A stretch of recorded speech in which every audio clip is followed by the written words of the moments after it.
Hey guys, welcome to PC Perspective. Today we're going to take a look at an interesting new product from Thermaltake. This is a fairly new mouse that's out on the market, the Level 10M gaming mouse. This is one of the BMW-inspired products that Thermaltake has been working on ever since the release of the Level 10 case quite some time ago, I guess now. We got this in. We're going to take a quick look, show you what you get inside the box, how the features work. If we actually look at the box itself, you'll see here it kind of outlines a little bit of the feature set that you're getting. Air through ventilation, we'll talk about that. 3D steering, it's kind of got adjustable settings to it in terms of how it feels and how it fits in your hand. Software we'll look at, have aluminum base. It has several RGB color placements that you can adjust in software as well, and it has a laser sensor that goes up to 8200 DPI. So if we go ahead and open up the box, we've already taken the mouse out, but we can go ahead and show you what else you get in the box here with it. You get some instructions, basic instructions. You're going to get you get postcards, oddly enough, if you want to send out postcards to your friends in the 3 different colors that the mouse is available in: black, military green, or white. Not much else in there. You do get a bag to hold the mouse for, LAN gaming sessions, keep it nice and clean. And then the only really accessory you get in the box is this adjustment device that will help you actually kind of take advantage of that XY steering that they're calling it. We'll show you that here. So here's the mouse. It's definitely unique looking. It is, again, part of that BMW Works design team and Thermaltake combination there. And it has aluminum base to it. It has programmable buttons on all the sides, A, B, this kind of 4-way button, actually 5-way, I guess, because you can push it down as well. You got your primary buttons up here, some LEDs that tell you DPI settings and profile, what profiles you're using. Oh, I'm sorry, just DPI settings actually, profiles are different. C and D buttons. You've got a fairly good sized cord here, cover for your USB port on it. So the air through ventilation feature is basically their claim that when you're using the mouse, this great area here passes all the way through. And the idea is that cool air will come in through the bottom of the mouse and keep your hand from getting sweaty. Keep in mind we have seen mice with fans on them before, but this does not have a fan or anything, which is probably good. We don't need any more noise, especially that close to where you're sitting. So that's the air through ventilation. The XY is where you use this key.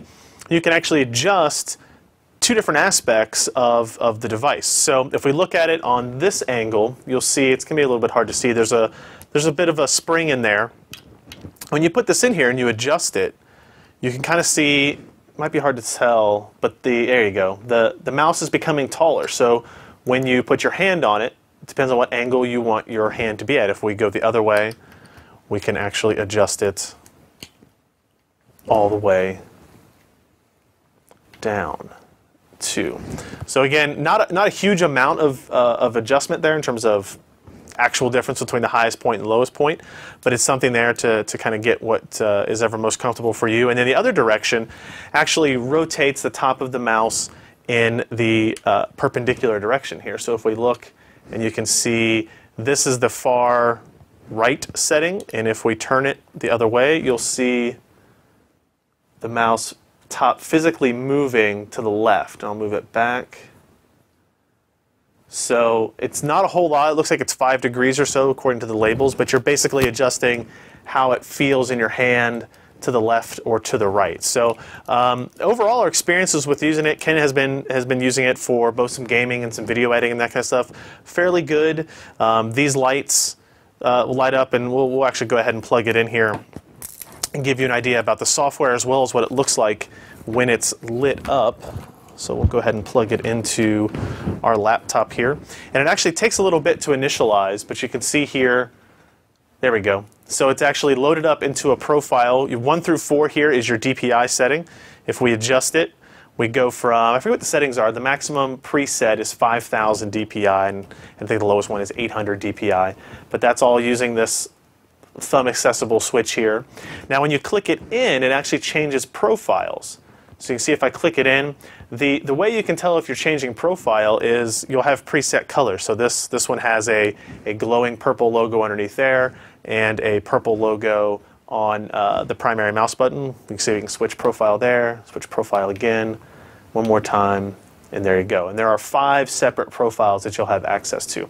So it looks good. Actually, it's a little bit harder to tell in the video because of the lighting, but the mouse wheel is lit up as well. And now what's cool is all these colors are adjustable, and we'll show you that in software. Actually, let's go ahead and bring up that software. I need to adjust our DPI down, otherwise I won't be able to use it. So we'll bring up the level 10 application. You can see here, obviously, while we're waiting for that, the pricing. It is an expensive mouse, $95 for each of these mice, white, black, or the military green option there. So here's the software application that you get. In here you can adjust 5 different profiles. Each profile actually gets saved to the mouse. You don't have to have the software installed to use it. For example, Ken was actually using this mouse earlier on one of our other machines, and when I brought it over here, it was using those profile settings already without me having to install it. You only need to install it if you want to edit or change some of the profile settings. So if we look in here, we can adjust these profiles, and there are settings for each of them.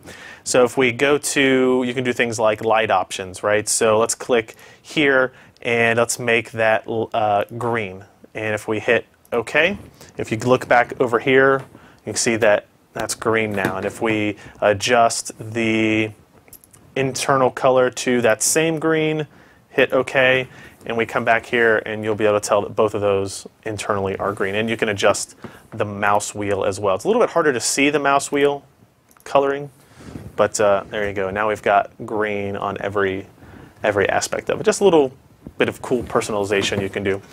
Now you can also do macros. You can record these macros in this window. You can edit them. You can assign them to certain keys. Here I have created a false macro called kill all that does not actually work, unfortunately for me, in a lot of these games. And you can see you can adjust the time delays. You can ignore time delays. You actually, you can set it and record it, edit it, and all that kind of stuff. Then when you want to assign it to a button, you can see here I have assigned it to one of the right-hand side buttons. If we look back at the mouse, these buttons on, if you're a right-handed user, if you're a right-handed user, these C and D buttons are actually pretty hard to access. If you're using a mouse, we're kind of used to the primary buttons here and here, and then access to the thumb buttons. But hitting these buttons with your pinky is kind of difficult. Being able to put force in that direction can be a little bit cumbersome. So I'm not sure how much use I would get out of those side buttons there. What else do we have? So like I said, you can switch between the profiles on the fly. So if you want one for particular games, or you want one for work modes. If you go into the performance settings, you can see the different DPIs. It does start at 800 and goes all the way up to 5,000 by default. And then you can adjust that all the way up to 8,200 if you want. Sounds crazy, because that's huge, right?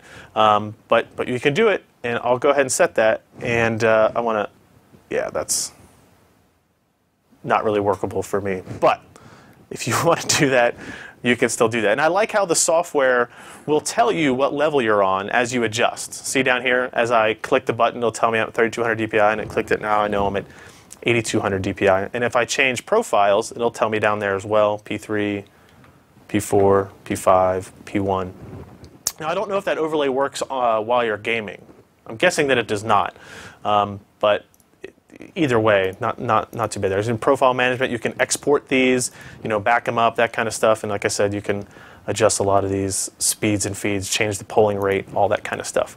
Now, like I said, if we look at the pricing here on this page, you'll see it's $95. That's awfully expensive for a mouse. It is a high-end device, and the problem with mice in general really is it's a personal preference purchase, right? Does the mouse feel comfortable to you? And even though there are some adjustments on this mouse with the XY feature that they're advertising. It's not a whole lot of adjustment. It's really going to be pretty minor. You're not going to be able to customize this to fit smaller hands than what you'll see here. You're not going to be able to customize it for lefties in any kind of way that's substantial, right? So I think actually overall our time with this, Ken spent some time with it, really liked it. We like having these adjustable DPI mice. We love having the profiles, the macro capability. Would have liked to have seen maybe a better implementation of the CD buttons on this side and maybe a little bit more adjustment capability with the XY stuff, but otherwise a really good high-end gaming mouse. I'll suggest you guys try to figure out a way, go to a Fry's or a Micro Center and maybe get your hands on it for a little bit before spending the $95, but otherwise definitely worth a look. Thanks guys for watching. I'm Ryan Schrout for PC Perspective.